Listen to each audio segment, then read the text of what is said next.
अस्सलामुअलैकुम। आज की वीडियो में हम बात करेंगे 2 डिसऑर्डर्स की, OCD यानी ऑब्सेसिव कंपल्सिव डिसऑर्डर और OCPD यानी ऑब्सेसिव कंपल्सिव पर्सनालिटी डिसऑर्डर्स की। हम बात करेंगे कि इन दोनों डिसऑर्डर्स को हम किस तरह से डिफरेंशिएट कर सकते हैं। इनके नेम्स को अगर हम देखें तो इन दोनों के नाम मिलते जुलते हैं, लेकिन असल में ये दोनों बिल्कुल अलग अलग कंडीशंस हैं। OCD obsessive compulsive and related disorders की कैटेगरी में आता है, जबकि DSM-4 में ये एंग्जाइटी डिसऑर्डर्स की कैटेगरी में आता था। अगर हम बात करें OCPD की तो ये नाम से ही ज़ाहिर है कि एक पर्सनालिटी डिसऑर्डर है।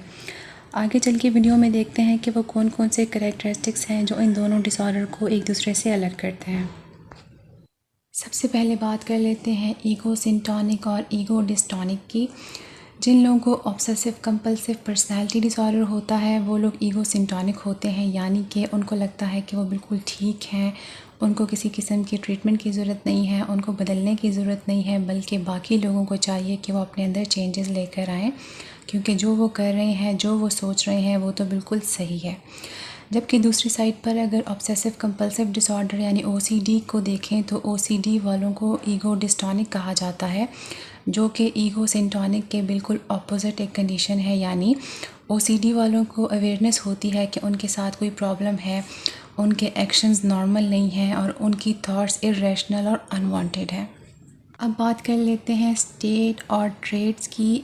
OCD में स्टेट होती है, यानी एक टेम्प्ररी एक स्टेट ऑफ माइंड होती है, जैसे कि कोई थॉट्स आ रही हैं फिर वो चली जाएंगी। जैसे थॉट्स आई, उन पर एक एक्शन किया और वो थॉट्स उस टाइम के लिए चली गई और कुछ वक्त के बाद वो स्टेट दोबारा आ जाएगी।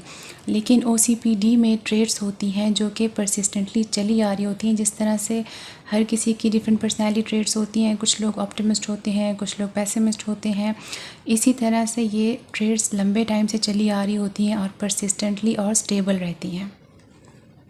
स्पेसिफ़िक और जनरलाइज्ड सिम्टम्स की अगर बात करें तो OCD के सिम्टम्स स्पेसिफ़िक होते हैं, जबकि OCPD में जनरलाइज्ड होते हैं। OCD में स्पेसिफ़िक ऑब्सेशंस होते हैं, स्पेसिफ़िक बिहेवियर होते हैं, जबकि OCPD के सिम्टम्स जनरल होते हैं, वो यूनिवर्सली कंट्रोलिंग होते हैं। वो हर छोटी से छोटी चीज़ को भी कंट्रोल करना चाहते हैं। जैसे OCD में अगर ऑर्डर को लेके ऑब्सेशंस होती हैं, वो चाहते हैं कि हर चीज़ एक ऑर्डर में रहे, तो वो एक स्पेसिफ़िक ऑब्सेशंस होंगी। वो कबर्ड ठीक करना चाह रहे हैं तो वो स्पेसिफ़िकली कबर्ड ही ठीक करते रहेंगे। लेकिन जो OCPD वाले हैं, अगर उनको वो चाहते हैं कि हर चीज़ ऑर्डर में रहे, तो वो ना सिर्फ अपने घर में बल्कि वो बाहर के इन्वायरमेंट को भी एक ऑर्डर में रखना चाहेंगे। OCD की बात करते हैं। सबसे पहले OCD में ऑब्सेशंस और कंपल्शंस होते हैं। ऑब्सेशंस यानी कि अनकंट्रोलेबल थॉट्स और कंपल्शंस यानी कि रिपीटेटिव बिहेवियर होते हैं। जैसे कि अनकंट्रोलेबल थॉट्स आती हैं कि दरवाज़ा खुला रह गया है, या गैस खुली रह गई है, या मेरे हाथों पे जर्म्स लगे हैं वगैरह।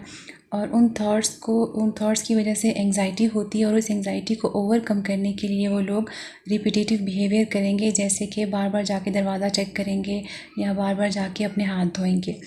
जबकि अगर OCPD की बात करें तो OCPD में परफेक्शनिज़म होती है।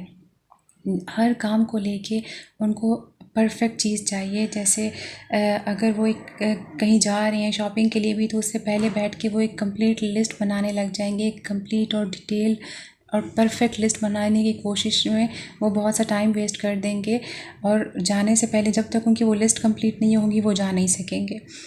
इसी तरह से डिफरेंट उनके एग्जांपल्स हम ले सकते हैं। ऐसे लोग परफेक्शनिस्ट होते हैं और ऑर्डर की ट्रेट्स होती हैं इनमें। ये इनफ्लेक्सिबल होते हैं, अपने बनाए हुए हार्श स्टैंडर्ड्स को ये ख़ुद पर भी इम्प्लीमेंट करते हैं, जबकि वो बाहर के इन्वायरमेंट पर भी उसको इम्पोज करना चाहते हैं। ऐसे लोग ओवरली डिसिप्लिन्ड होते हैं। कोई प्लानिंग करने में, किसी भी काम को करने में बहुत ज़्यादा टाइम और एनर्जी लगा देते हैं, और उनकी परफेक्शनिज़म की वजह से वो कोई भी काम कंप्लीट नहीं कर पाते। उनकी परफेक्शनिज़म ही उनकी हर काम में हर्डल क्रिएट कर रही होती है। ऐसे लोग अपने साथ साथ औरों की लाइफ भी बहुत मुश्किल बना देते हैं, क्योंकि वो अपने रूल्स औरों पर भी इम्प्लीमेंट करना चाहते हैं। इन दोनों डिसऑर्डर्स में इमोशनल डिफरेंसेस भी होते हैं। जैसे कि जिन लोगों को OCD है उनको स्पेसिफ़िक चीज़ों को लेके एंग्जाइटी होती है अगर वो उनके मुताबिक ना हो। जैसे कि किसी को जर्म्स को लेके एक स्पेसिफ़िक खौफ होता है, तो वो ये देखेंगे कि डिशेस ठीक से धुली हैं कि नहीं, कहीं उन पे कोई जर्म्स तो नहीं लगे। जबकि जिनको OCPD होगा वो ये चाहेंगे कि उनका पूरा घर ही एक ऑर्डर में रहे और घर से बाहर भी सारा एनवायरनमेंट उन्हीं के मुताबिक चले। OCD वालों की अगर जो वो चाह रहे हैं उस तरह से ना हो तो उनको एंग्जाइटी होती है, जबकि OCPD वाले जैसा चाह रहे हैं वैसा ना हो तो उनको फ्रस्ट्रेशन होती है, उनको गुस्सा आ जाता है।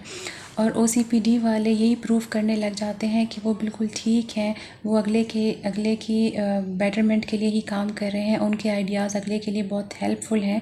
जबकि बहुत से केसेस में देखा जाता है कि जो OCPD वाले होते हैं उनके बहुत रिजिड बिलीव्स होते हैं, बहुत इनफ्लेक्सिबल होते हैं और वो कभी कभी बहुत सिंपल सा काम भी अगले के लिए बहुत डिफ़िकल्ट बना देंगे अपनी परफेक्शनिज़म की ट्रेट की वजह से। OCD वाले मोस्टली एंग्शियस रहेंगे, जबकि OCPD वालों के एंगर और फ्रस्ट्रेशन के इमोशंस होते हैं।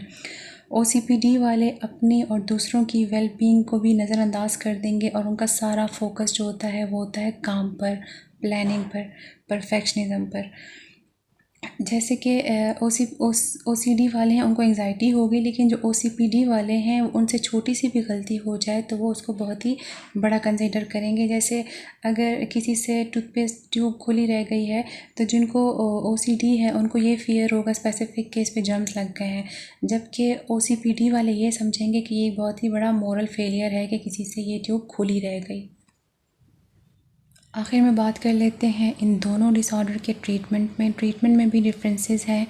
OCD की ट्रीटमेंट में CBT यानी कॉग्निटिव बिहेवियरल थेरेपीज़ और बिहेवियर थेरेपीज़ जैसे कि exposure and response prevention use की जाती है, कॉग्निटिव थेरेपीज़ यूज़ की जाती हैं।